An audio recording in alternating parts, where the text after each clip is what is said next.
নমস্কাৰ, আশা কৰোঁ আপোনালোক সকলো ভালে আছে। বহুত দিনৰ পৰা কোনো ধৰণৰ এনেকুৱা বিষয়ত একো কথা কোৱা নাছিলোঁ। আজি পোনপটীয়াভাৱে বিষয়টো লৈ আহোঁ যে যিহেতু আপোনালোকে বি এৰ বাইচেপছ যিটো অনুষ্ঠানটোৰ যিজন ক্ৰিয়েটৰ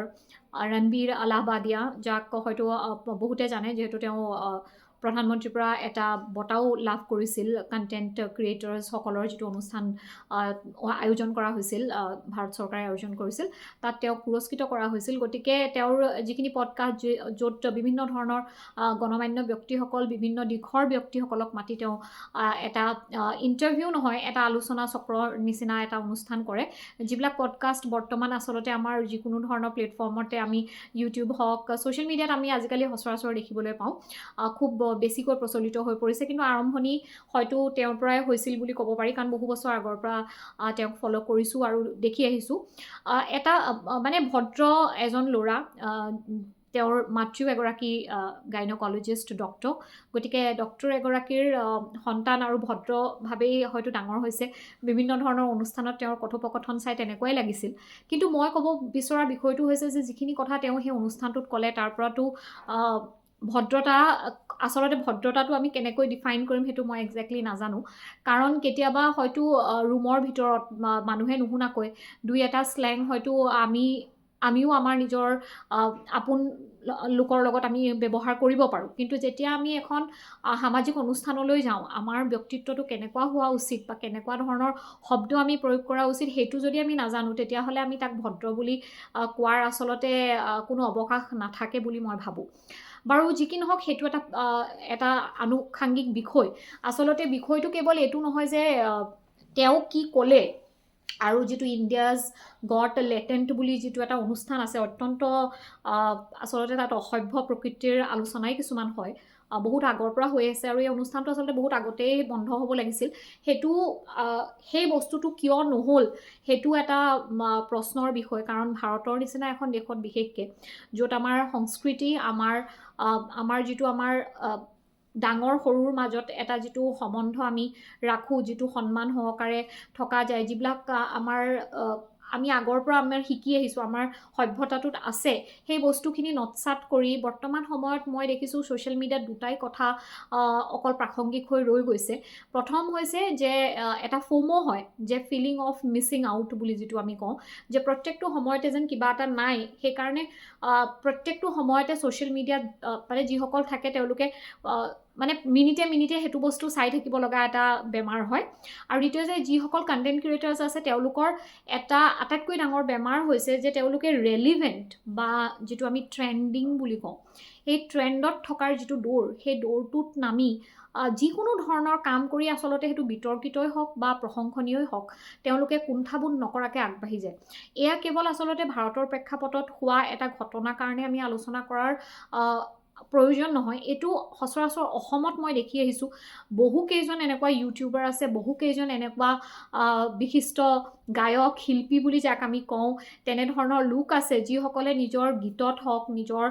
সৰ্বসাধাৰণ কথা কোৱাৰ ভংগীত হওক, এনেকুৱা ধৰণৰ অশ্লীলতা আৰু এনেকুৱা ধৰণৰ নিকৃষ্ট শব্দৰ প্ৰয়োগ কৰি আচলতে আমাৰ যিটো গৰিমা, আমাৰ সভ্যতাটো বা আমাৰ সংস্কৃতিটোৰ যিটো মান, তাক আচলতে নৎসাত কৰি পেলাইছে। গতিকে অসমীয়া ভাষাটোৱে ধ্ৰুপদী ভাষা হিচাপে স্বীকৃতি পাইছে, ক্লাছিকেল লেংগুৱেজ হিচাপে ৰিকগনিশ্যন পাইছে। আৰু আমি যদি চাবলৈ যাওঁ, ভাৰতৰ আমাৰ যিটো ভাষা, হিন্দী ভাষাটো যথেষ্ট হাজাৰ বছৰ পুৰণি এটা ভাষা, যাক আমি আচলতে সংস্কৃত যদিও আমি এতিয়া প্ৰয়োগ কৰা নাই, আমি হিন্দী প্ৰয়োগ কৰিছোঁ। আমাৰ ৰাষ্ট্ৰীয় ভাষা নহ'লেও আমাৰ যিটো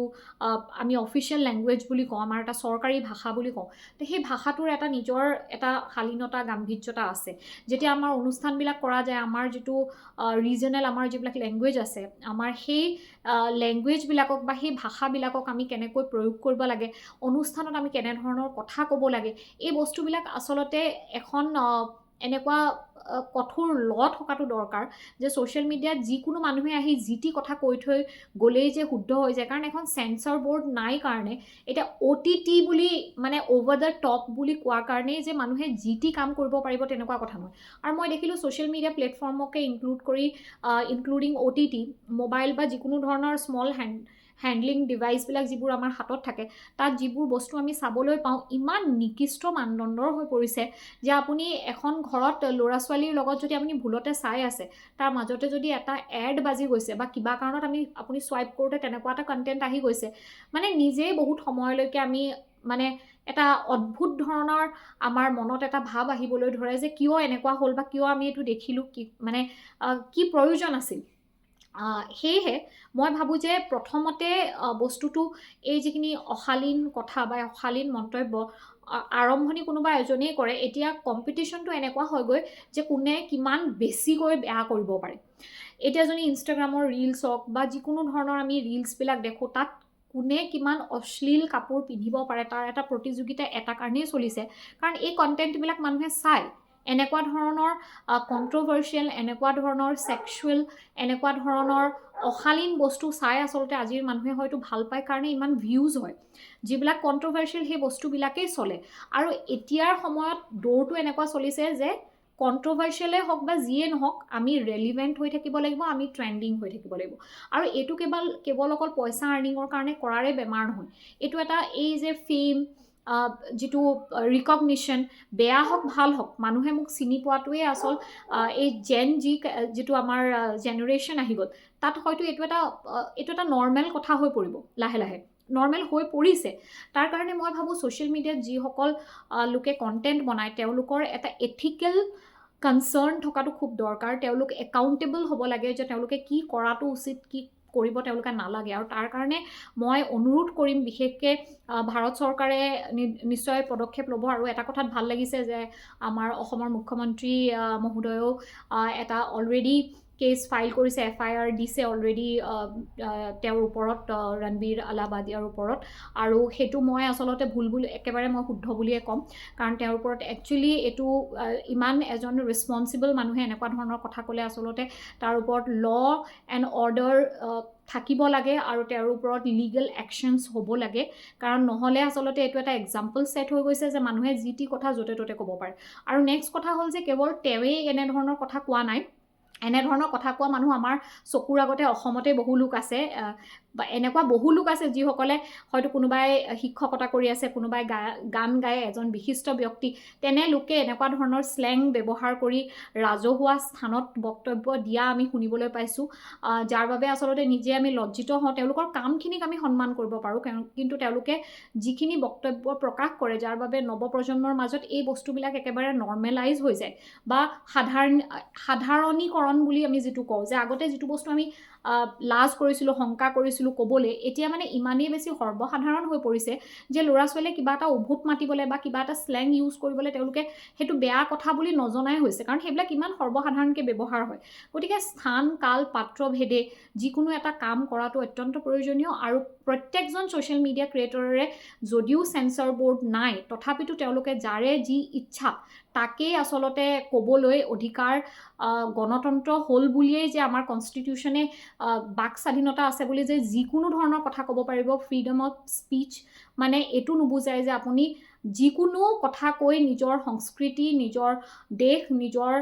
যিখিনি আমাৰ পৰিৱেশ বা